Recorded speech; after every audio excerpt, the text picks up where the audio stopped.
Good morning students. आज हम continue करते हैं अपने वही पेज से, page number 59, paragraph number 12। Miss Beam led me to one of the bandaged girl. अब पोएट बोलते हैं कि मिस बीम जो रहती है वो उन्हें एक बैंडेज गर्ल के पास लेके जाती है जिसकी आंखों में पट्टी बंधी होती है। Here is a gentleman come to talk to you said Miss Beam and left us. Come to talk to you का मतलब क्या होता है? Who has come to talk. मतलब मिस बीम वहाँ पे उन पोएट को लेके जाती है और उस लड़की से कहती है कि यहाँ एक जेंटलमैन, एक अंकल आए हैं, वो तुमसे कुछ बातें करना चाहते हैं। और वो मिस बीम जो हमको वहाँ लेके जाती हैं, छोड़ के वो वहाँ से चली जाती हैं। Paragraph number 13, don't you ever beep. अब ये कौन लाइन बोल रहे हैं? पोएट बोल रहे हैं उस लड़की से। कभी तुम देखने की कोशिश नहीं करती हो, झांकने की कोशिश नहीं करती हो? I asked the girl. वो गर्ल से पूछते हैं। Oh no, she exclaim. बोलती नहीं नहीं, मैं ऐसा नहीं करती हूँ। That would be cheating. बोलती अगर मैं ऐसा करूँगी तो ये तो चीटिंग कहलाएगी। But I had no idea it was so awful to be blind. Awful मतलब बैड। वो बोलती है कि हाँ, थोड़ा सा बुरा तो लगता है कि जब ब्लाइंड होना पड़ता है। You can't see a thing. तुम कुछ देख नहीं पाती हो।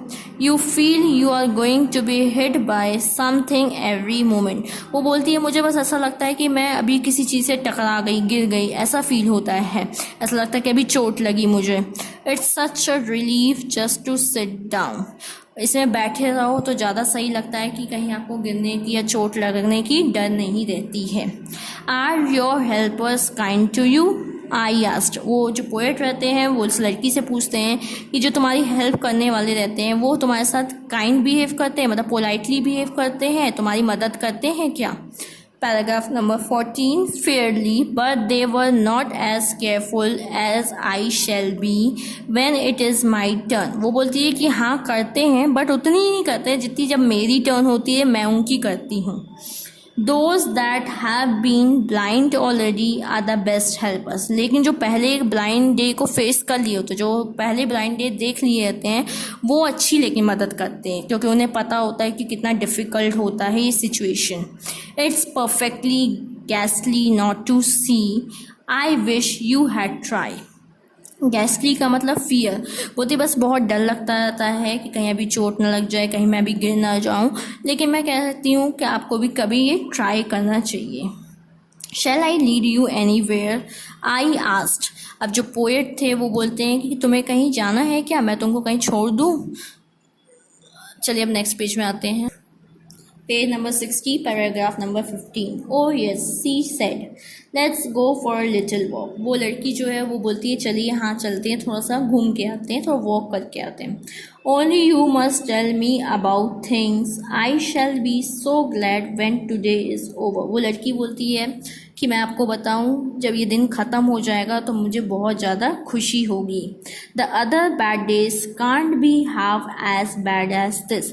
मतलब ये दिन बहुत ज़्यादा डिफ़िकल्ट होता है एज़ कम्पेयर टू बाकी दिन के। Having a leg tied up and hoping about on a crunch is almost fun, I guess। बोलती जब जिस दिन मतलब पैर में चोट लगने का नाटक करना होता है, एक्ट करना होता है और आपको क्रच मतलब बैसाखी की मदद से चलना रहता है, उस दिन तो बहुत मज़ा आता है, फन जैसा लगता है, ऐसा लगता है गेम खेल रहे हैं। Having an arm tied up is a bit more troublesome मतलब difficult, because you can't eat without help and things like that. और वो पोएट बोलते हैं कि मुझे तो लगता है जिस दिन आपका हाथों को बांध दिया जाता होगा उस दिन तो आपको और दिक्कत जाती होगी क्योंकि आपको किसी पर डिपेंड होना पड़ता होगा कि वो आपको कुछ खिलाए एंड आपका बाकी काम करे। I don't think I will mind being a deaf for a day, at least not much हो। और बोली कि अगर जिस दिन सुनाई मतलब जो हमको डेफ मतलब सुनाई ना देना, उस दिन वो भी एक्ट करने में इतना ज़्यादा प्रॉब्लम नहीं होती है। But being blind is so frightening. लेकिन जब ब्लाइंड जैसे एक्ट करना होता है उस दिन बहुत डरावना लगता है और बहुत डर लगती है। My head x all the time just for worrying that I will get. और मेरे पूरा उस दिन सर दर्द देता रहता है, मुझे ऐसा लगता है कि मैं कहीं गिर ना जाऊँ, कहीं मुझे चोट ना लग जाए, हर टाइम मुझे ऐसा ही फील होता है। Where are we now? वो लड़की पूछती है कहाँ हैं हम अभी? Paragraph number 16, in the playground I said. तो पोएट बोलते हैं कि प्ले ग्राउंड में है। We are walking towards the house, वो बोले कि हम घर की तरफ जा रहे हैं। मिस बीम, नेक्स्ट पेज में आते हैं, is walking and up down the garden with a tall girl. मतलब वही है जो पोएट रहते हैं उस लड़की के साथ गार्डन में घूम रहे होते हैं। What is the girl wearing, my little friend asked. फिर वो बोलती है कि वो सामने से जो एक लड़की आ रही है वो क्या पहनी हुई है। तो पोएट डिस्क्राइब करते हैं उसे, a blue cotton skirt and a pink blouse. वो बोलते हैं कि वो ब्लू कलर का स्कर्ट पहनी है और पिंक कलर का ब्लाउज पहनी है। I think it's Smiley, she said. What colour is her hair, very little I said. बोलती है कि उसका, मेरे को लगता है वो माइली है। और वो बोलती है उसके बालों का कलर क्या है, तो वो बोलते हैं बहुत light colour. Yes that's Miley, वो माइली ही है। And she is the head girl, वो हेड गर्ल है। There is an old man tying up roses I said. और पोएट बोलते हैं कि वहाँ पे एक आदमी है, एक मैन है जो रोजेस को लगा रहे हैं। Yes that's Peter, he is the gardener. वो बोलती है कि वो पीटर है। देखिए इस साइड में आपको बना हुआ है, ये देखिए पीचर हैं, ये रोज़ लगा रहे हैं। तो वो बोलती है कि ये गार्डनर है। He is 100 of years old, इनकी एज कितनी है, 100 साल, 100 ईयर्स के हैं ये।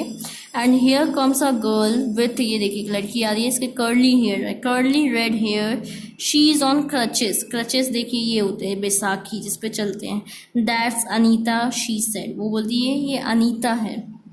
आते हैं next page, page 62, paragraph number 17। And so we walked on, हम लोग ऐसे ही चलते रहे। Gradually I discovered that I was 10 times more thoughtful than I ever thought I could be. मतलब पोएट उस दिन जब वो स्कूल गए थे उसके बाद उनको ऐसा फील होता है कि वो बहुत ज़्यादा सोचने लग जाते हैं, उनके मन में बहुत ज़्यादा थॉट्स आने लग जाते हैं। I also realise that if I had to describe people and things to someone else it made them more interesting to me. और बोले कि अगर मेरे को किसी को कुछ डिस्क्राइब करना हो, बताना हो कि ये चीज़ ऐसी है, तो बहुत ज़्यादा इंटरेस्टिंग लगेगा।